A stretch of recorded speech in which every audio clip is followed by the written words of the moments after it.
Olá! Que a graça e a paz do Senhor Jesus sejam sobre a sua vida nesse dia. Hoje, nossa lição da graça irá ensiná-lo que você é uma nova criatura. Em 1 João 3,9, temos uma afirmação estonteante.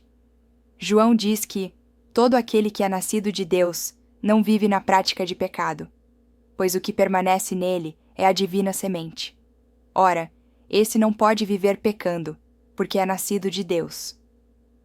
Assim, precisamos questionar se aqueles que vivem na prática do pecado realmente nasceram de novo. Mas o que é o novo nascimento? Como podemos nascer de novo? Creio que o encontro do Senhor Jesus com Nicodemos, em João 3, nos dá uma clara compreensão dessa verdade. Primeiro, a necessidade do novo nascimento. Quem era Nicodemos? Uma pessoa da classe mais alta. A palavra de Deus diz que ele era um dos principais dos judeus. Era um mestre do Velho Testamento. Jesus mesmo disse que ele era um mestre em Israel, portanto conhecedor do Velho Testamento. Um líder entre os judeus. Ele possuía uma posição de honra e autoridade. Era um homem já velho. Como tal, ele era alguém cheio de experiência. Era alguém com uma boa conduta moral. Sendo um fariseu, sua conduta moral era irrepreensível aos olhos dos homens. Nicodemos estava buscando a Deus. Mesmo indo até Jesus à noite, mostrando que estava temeroso dos fariseus, ainda assim ele buscou Jesus. Era um homem humilde. Sendo já velho, talvez de 60 ou 70 anos, veio ouvir de Jesus, que tinha em torno de 30 anos de idade. Além disso, ele se dirigiu a Jesus como mestre, ou rabi, mostrando sujeição. Apesar de tudo isso, Jesus mostrou a Nicodemos que, independentemente de quão bons sejamos, ainda precisamos de regeneração, precisamos nascer de novo. Então, o que é o novo nascimento? O novo nascimento é a primeira necessidade do homem. Não importa se ele é bondoso ou imoral, ainda assim, ele precisa nascer de novo. O problema do homem não é se a sua vida natural é boa ou má. O problema é se ele possui ou não a vida de Deus dentro de si. O novo nascimento é isso, receber uma nova vida que não tínhamos, a vida do próprio Deus. É isso que nos transforma em filhos de Deus. Deus não quer um monte de pecadores perdoados, Ele quer mais. Ele deseja ter filhos com a sua natureza. O novo nascimento não é uma mera mudança de conduta ou comportamento exterior. É o recebimento de uma nova vida. É uma questão de vida, e não de conduta. Todos nós recebemos a vida humana de nossos pais, mas agora precisamos receber a vida de Deus. O novo nascimento é essa nova vida adicionada à nossa vida humana. Nascer de novo é receber a vida de Deus. João 1,13. Por ela, recebemos a própria natureza de Deus. 2 Pedro 1,4. Em João 1:12-13 diz: Mas, a todos quantos o receberam, deu-lhes o poder de serem feitos filhos de Deus, a saber, aos que creem no seu nome, os quais não nasceram do sangue, nem da vontade da carne, nem da vontade do homem, mas de Deus. Existe um falso conceito da religião. Os religiosos pensam que o homem é salvo se ele se comportar bem. Para tanto, ele precisa ter bons ensinamentos e até boas regras de conduta para aperfeiçoar-se. Mas o método de Deus não é educação ou reforma, e sim novo nascimento, mudança de natureza. Suponha que eu tenha um cachorrinho em minha casa. Eu o amo tanto que desejo fazer dele o meu filho. Então, eu o educo para comportar-se bem e o ensino a andar sobre duas patas, comer na mesa com garfo e faca, visto nele roupas como gente e depois de muito treino, até consigo ensiná-lo a falar. Qual o único problema desse meu projeto? É que o cachorrinho continua sendo um cachorro. Sua natureza é de cachorro. Faz tudo o que gente faz, mas é um cachorro. O conceito da religião é melhora e aprimoramento, mas o conceito de Deus é mudança de natureza. Ele remove a nossa natureza canina e nos injeta a sua própria natureza e vida. Não importa quão bom o homem seja, ele precisa nascer de novo. Caso contrário, não pode entrar no reino dos céus. No céu, somente entrarão os filhos. Portanto, a questão é quem é seu pai, e não quão bonzinho você é. Segundo, a forma do novo nascimento. Ele não é algo natural. Depois de ouvir Jesus, Nicodemos pensou que precisava voltar ao ventre da sua mãe para nascer de novo. Mas Jesus lhe disse que aquilo que é nascido da carne é carne. Mesmo que ele voltasse para a barriga de sua mãe, ele voltaria a nascer carne. Portanto, precisava de outro tipo de nascimento. O nascimento natural nos fez carne, alma vivente, mas o novo nascimento nos faz espírito, ou seja, espírito vivificante. Como está escrito em 1 Coríntios 15:45. Pois assim está escrito: o primeiro homem, Adão, foi feito alma vivente, e o último Adão, porém, é espírito vivificante. O novo nascimento é um nascimento da água e do espírito. O que é nascer da água? Quando Jesus deu a resposta a Nicodemos, ele o fez de maneira que Nicodemos pudesse entender. Se água aqui tivesse um sentido profundo ou misterioso, Nicodemos não poderia entender. Sabemos que João estava pregando o arrependimento pelo batismo nas águas, por isso a referência à água foi clara para Nicodemos. A água aponta para o batismo e o arrependimento. Romanos 6:3-4 nos diz que ser batizado é ser morto. O batistério é uma grande sepultura para o nosso velho homem. Ele é a fronteira entre dois reinos. Assim está escrito: ou, porventura, ignorais que todos nós que fomos batizados em Cristo Jesus, fomos batizados na sua morte? Fomos, pois, sepultados com ele na morte pelo batismo, para que, como Cristo foi ressuscitado dentre os mortos pela glória do Pai, assim também andemos nós em novidade de vida.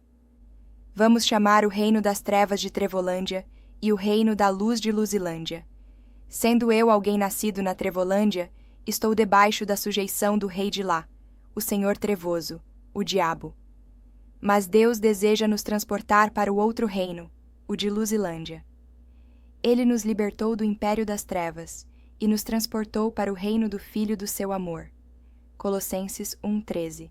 Ele não vai fazer isso apenas nos naturalizando. Por um meio miraculoso, ele nos mata na Trevolândia e nos ressuscita em Luzilândia.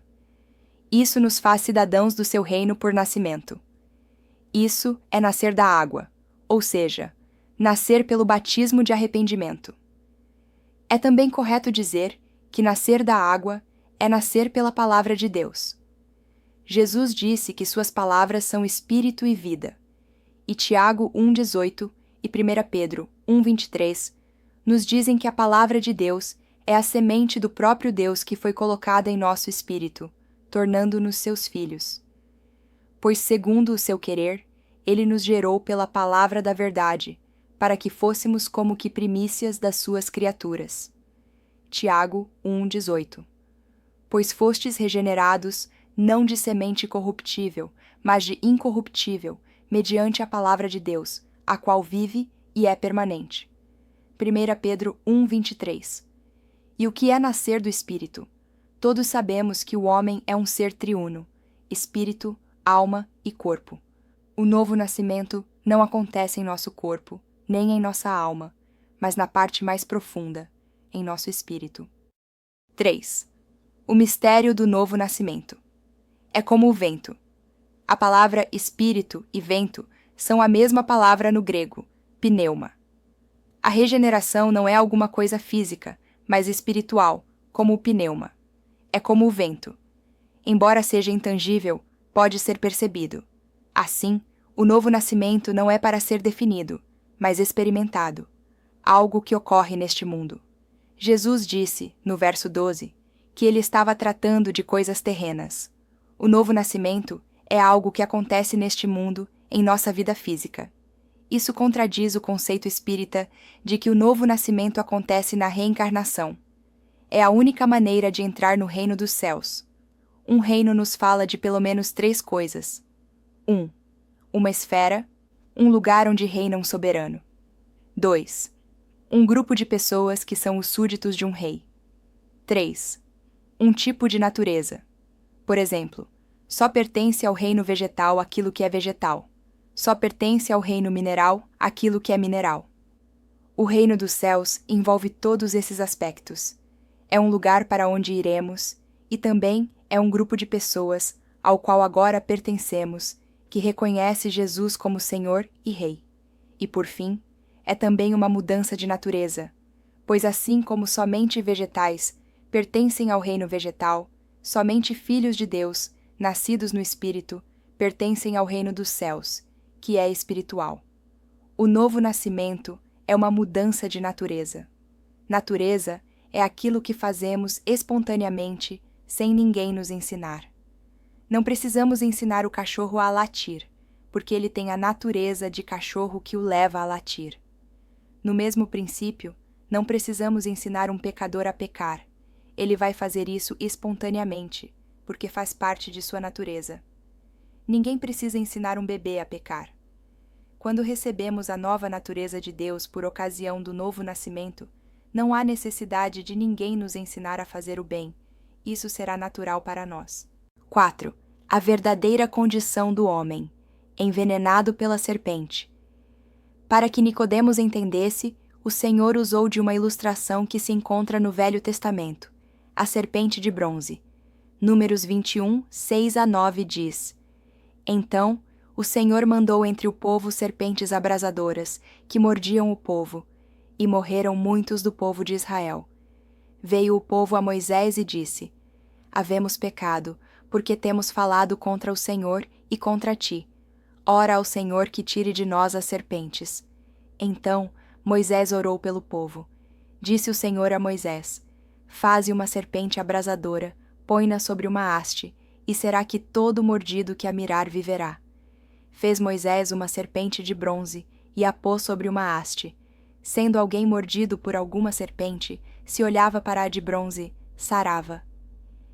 A primeira coisa que Jesus disse foi que Nicodemos e todos os homens foram envenenados pela serpente, como aqueles homens no deserto, e todos estão a ponto de morrer. Tendo sido envenenados com o veneno da serpente, todos recebemos a natureza pecaminosa e maligna da serpente. Cristo se fazendo pecado por nós. João Batista disse que Jesus era o Cordeiro de Deus, que tira o pecado.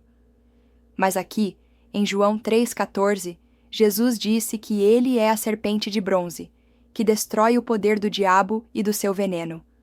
O Cordeiro de Deus resolve o problema do pecado, mas a serpente de bronze destrói Satanás. Ao morrer na cruz, Jesus estava na forma de uma serpente. Como aconteceu isso? Ele assumiu a forma da serpente, mas sem a natureza do pecado. Era uma semelhança de carne pecaminosa, mas sem participação alguma com o pecado.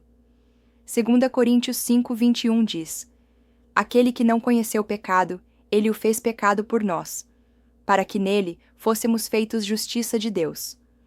Romanos 8:3 diz: Deus, enviando o seu próprio Filho em semelhança de carne pecaminosa e no tocante ao pecado, e com efeito, condenou Deus, na carne, o pecado. Vamos tomar como exemplo uma capa. Nós carregávamos a capa do pecado e Jesus carregava a capa da justiça. Por ocasião da última ceia, Jesus, ao fazer a nova aliança, fez uma troca. Ele pegou a nossa capa de pecado e nos deu a sua capa de justiça. Vestido com a nossa capa de pecado, ele foi levantado na cruz e levou para a morte todos os nossos pecados. Na cruz, ele se parecia com uma serpente, mas não era de fato uma serpente. Estava na semelhança do pecado, mas os pecados eram os nossos, pois ele mesmo jamais cometeu pecado. A cruz foi como uma sataneira. Ratoeira pega rato, sataneira pega Satanás. Ao tentar matar Jesus na cruz, o diabo não sabia que estava destruindo a si mesmo, o seu próprio poder, pois aquele veneno que havia sido injetado dentro do homem foi tomado por Jesus e levado para a cruz. Pela sua morte, Cristo destruiu Satanás. Na cruz, ele não era apenas o Cordeiro de Deus, que tira o pecado do mundo.